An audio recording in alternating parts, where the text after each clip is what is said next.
Character development, and the extent to which it's included or not included in a story, is one of the key metrics used by critics to judge whether a piece of media, whether that's a book or a film, is successful.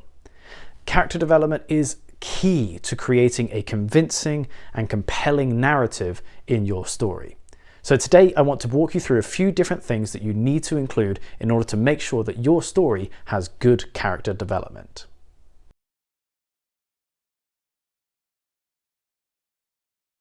But first, we need to define what exactly we mean when we use the term character development. Essentially, it's concerned with how a character changes over the course of a narrative.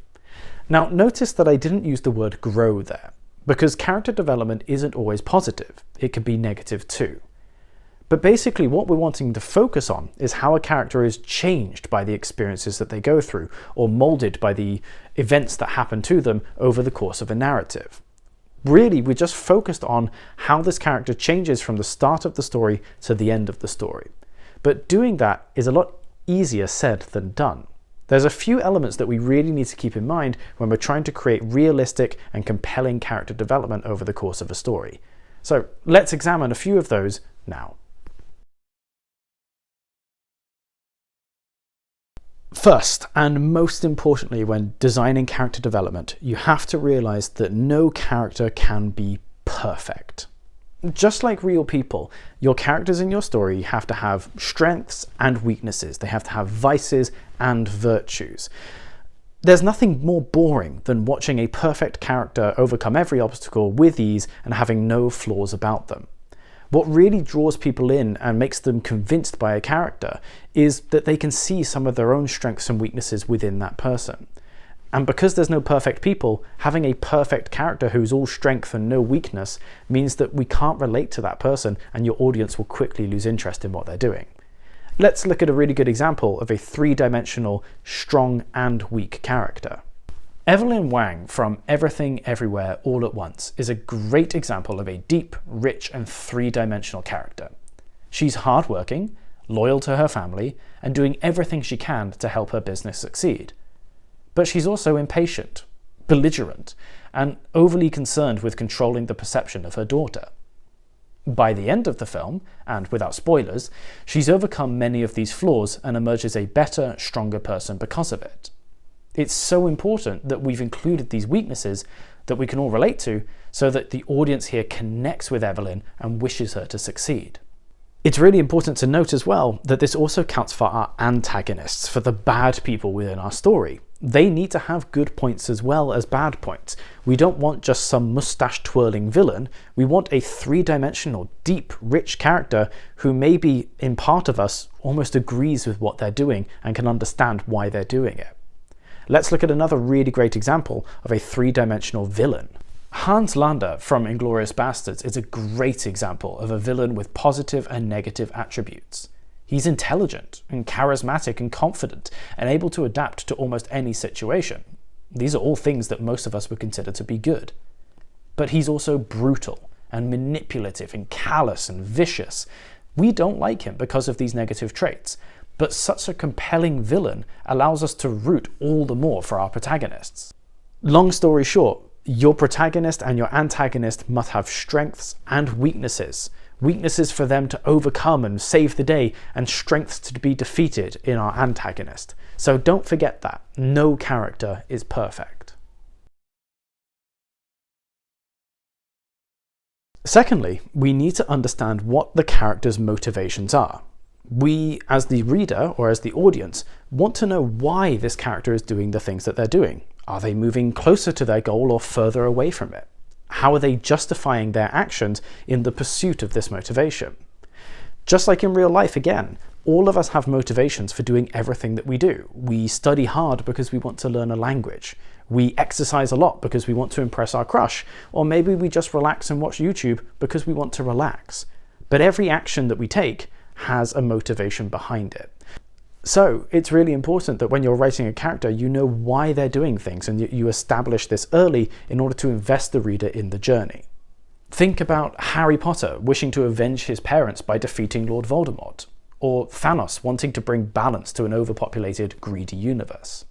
The best characters have motivations that are understandable and quite often relatable. Even if we don't exactly agree, we can understand why they think that way and why they're pursuing that goal. So, long story short, make sure that your characters have clear motivations.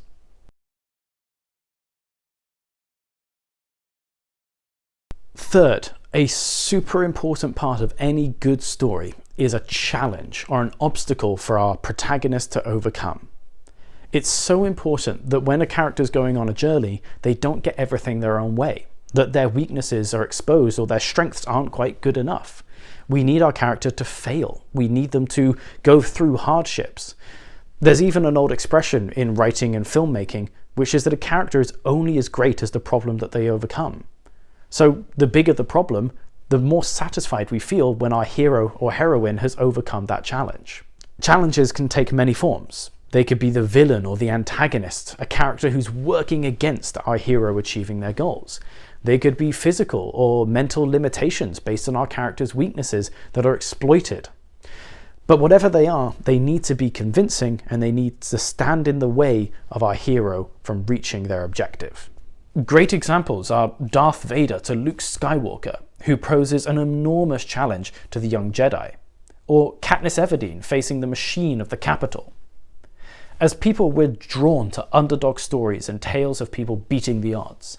For convincing character development, your character must be challenged, suffer setbacks, and most of all, suffer defeats. Failures are the best teacher, as we're so often told, and we need our main characters to fail sometimes. This makes them relatable, as all of us have failed at something in our lives. Again, this goes back to our first point, these are not perfect people. We need to see them fail, we need to see them being vulnerable so that we can relate and connect with them more. And that's so important for convincing character development.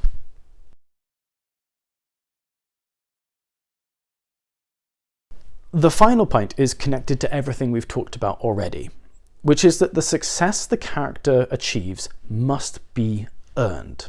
No character is perfect, and no character is entitled to the success that they get. When we're seeing our character go through their journey, we need to see effort.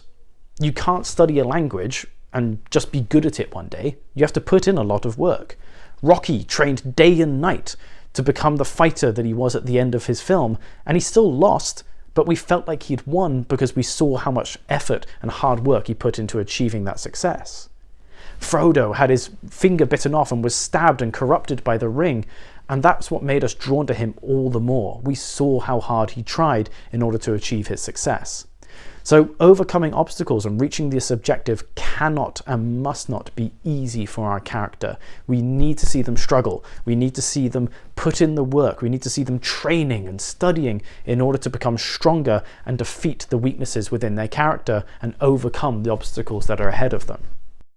The key with creating a meaningful struggle and hard work and training that feels authentic and real is mixing and matching, having lots of different elements that come into play to help our character get stronger.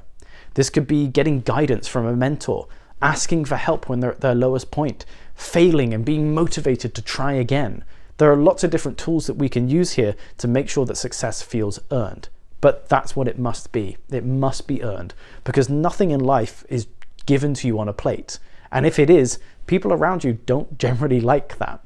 So if you want your character to be likable and strong and powerful and have great skills by the end of their journey, then you must show them working hard and trying to overcome the challenges in front of them. So, in summary, creating meaningful character development is often the single greatest point within a book. It's what draws people in and makes them stay till the end. Character development is often the target of lots of criticism, but it's also the trophy of the most praise if done correctly. When you're writing your story and designing your characters, putting lots of effort into character creation and character development is not a waste of time and can be the really big difference between a good book and a bad book. So I hope these 4 points give you an idea of what you need to start doing in order to create meaningful character development. But in the future, I am going to cover this in a lot more detail in each individual point. So don't worry if you still feel like you need more information, there's more coming. So that's all we have time for today. Thank you very much for watching. If you enjoyed the video, please feel free to like, subscribe, and share the video with your friends, and I'll see you all next time. Thank you very much.